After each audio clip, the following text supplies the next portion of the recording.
Salut à tous, j'espère que vous allez bien. On se retrouve aujourd'hui pour vous aider à savoir quel est le support de téléphone ou de compteur idéal en fonction de vos besoins. Pour ça, on va balayer les trois grandes familles de supports. Tout d'abord, les supports pour les téléphones. Donc idéal si vous utilisez beaucoup votre téléphone ou même si vous êtes en bikepacking, donc vous voulez pas avoir un compteur en plus à recharger. Les supports pour les montres, donc notamment tous ceux qui font pas mal de courses à pied, qui ont une montre connectée ou même les triathlètes. Et enfin, on va passer en revue les points de vigilance quand on achète un support pour son compteur GPS. Pour commencer avec les supports téléphones, il y a 6 types de supports. Premièrement, les supports qui fonctionnent avec un système d'élastique qui vient en retenir le téléphone à la base. Donc là, on a la marque par exemple Apogee ou ClickFix qui vont proposer des systèmes comme celui-ci. Ce qu'il faut savoir, c'est que l'avantage de ce système, c'est qu'il coûte pas cher, et l'inconvénient, le téléphone va beaucoup bouger et va être très peu stabilisé. Donc quand on va avoir une bonne lecture de son téléphone, eh bien, c'est pas l'idéal. Système numéro 2, ça va être le serrage par pression. Donc un serrage mécanique qui va maintenir le téléphone. L'avantage, c'est qu'on va avoir du coup beaucoup moins de vibrations. Par contre, il y a à chaque fois la manipulation de desserrer, resserrer, etc. Et ça fait un support qui est assez gros sur le vélo. Donc esthétiquement, c'est pas forcément ce qu'il y a de mieux. Le troisième type de support, ça va être donc ceux qui combinent le serrage mécanique avec l'élastique. Comme ça permet de faire en sorte que le téléphone ne remonte même pas vers le haut avec l'élastique, il est bien maintenu. L'avantage, donc, comme vous avez compris, c'est un très bon maintien. Par contre, l'inconvénient, un petit peu plus de temps quand on veut l'enlever. Donc, si on a beaucoup de manipulation et beaucoup de fois à sortir son téléphone, c'est pas ce qu'il y a de plus pratique. Et esthétiquement, c'est assez imposant sur le vélo.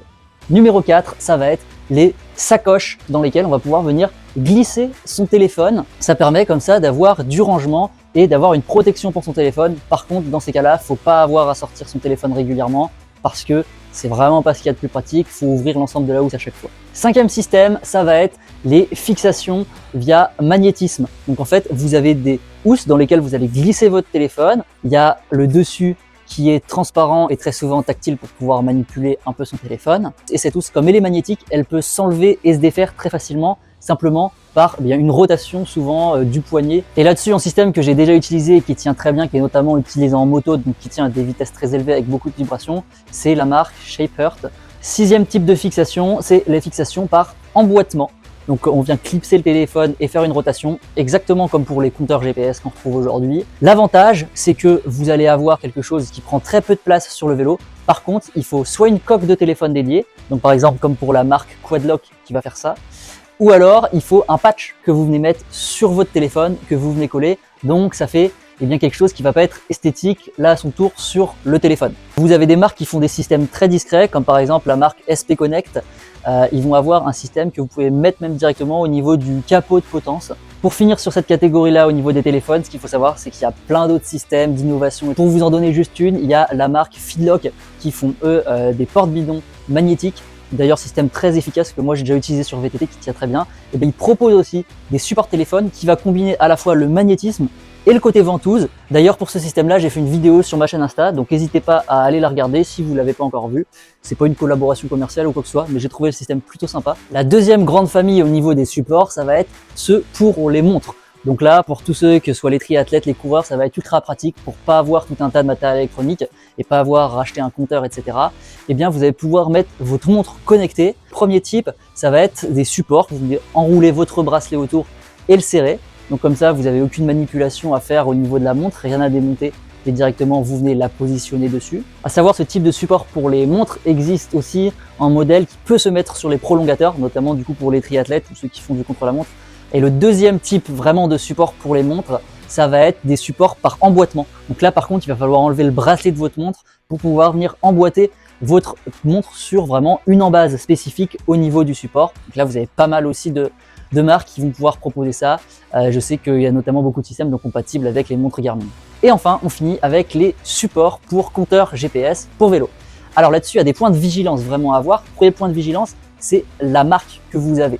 Parce que ce soit Brighton, Garmin, Wahoo, ils n'ont pas le même système de fixation au niveau de l'emboîtement. C'est pas tout à fait les mêmes codes, c'est pas les mêmes dimensions.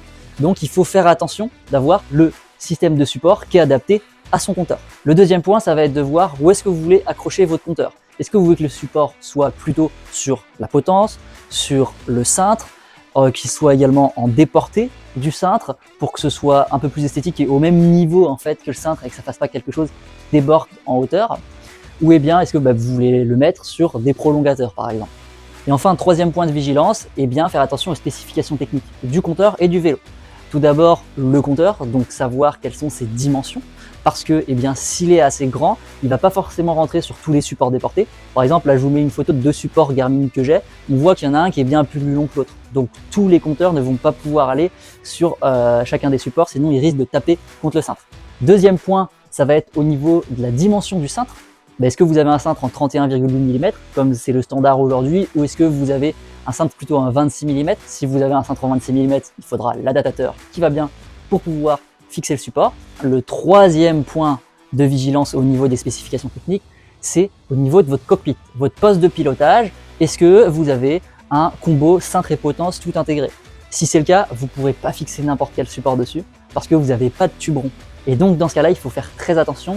Très souvent en dessous, vous avez des fixations en dessous de votre combo cintre potence. Et là, vous avez donc chaque marque qui va avoir souvent son propre système adapté. Et petit point supplémentaire également sur lequel il faut faire attention, si vous avez tendance à bien aimer filmer vos aventures, vos sorties, ou alors vouloir accrocher une lampe ou un éclairage directement au niveau de ce support-là, il faut vérifier que en dessous, vous ayez bien 2 trous pour pouvoir accrocher un support de caméra de type GoPro ou justement pour pouvoir positionner une lampe à cet endroit-là.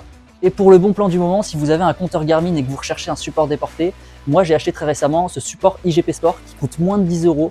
Donc quand on sait le prix des supports Garmin qui sont plus en général aux alentours des 30 €, pour avoir quelque chose de suffisamment déporté, là c'est vraiment une bonne affaire. Il est relativement aéro, après il reste assez large, mais franchement il tient très bien. Esthétiquement je l'aime bien et surtout il y a là aussi des petits supports en dessous pour pouvoir fixer quelque chose si on veut. Donc voilà pour cette bonne affaire. J'espère que cette vidéo vous aura plu. Si vous souhaitez des informations par rapport à des modèles précis, que vous avez des questions à poser, n'hésitez pas à me l'indiquer juste en dessous en commentaire. Et puis on se dit à très vite pour une nouvelle vidéo.